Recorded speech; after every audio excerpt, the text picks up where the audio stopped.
ऐसन चाटुकारी न देखाया आज तक, झूठ बिकै धकाधक, काहो बा कौनो शक ना भोजना।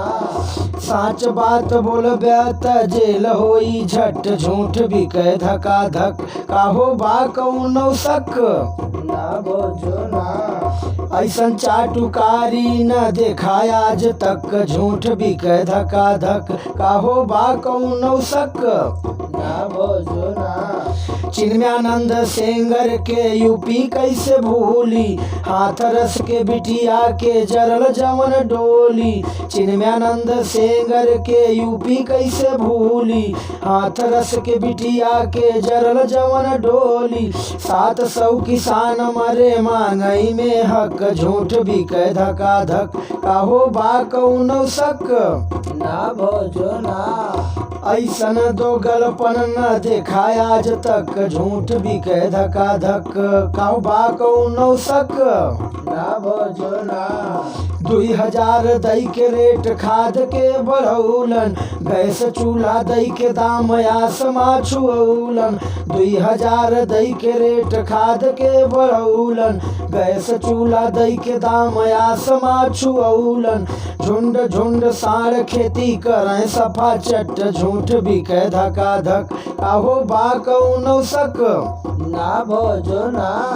झुंड झुंड साढ़ खेती करें सफा चट, झूठ बिकै धकाधक, काहो बा कौनो शक ना भोजना।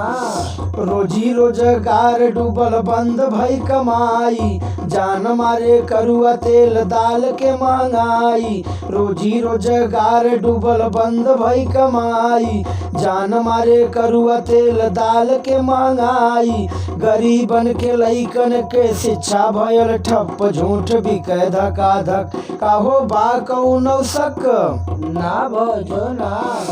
गरीबन के लइकन के शिक्षा भयल ठप, झूठ बिकै धकाधक, काहो बा कौनो शक ना भोजना।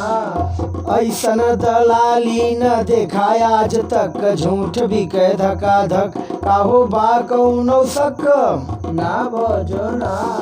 प्रवासी मजूर पैदल चल के अइलन गाँव में, कहाँ रहल रथवा जवन घूमत बा चुनाव में। प्रवासी मजूर पैदल चल के अइलन गाँव में, कहाँ रहल रथवा जवन घूमत बा चुनाव में।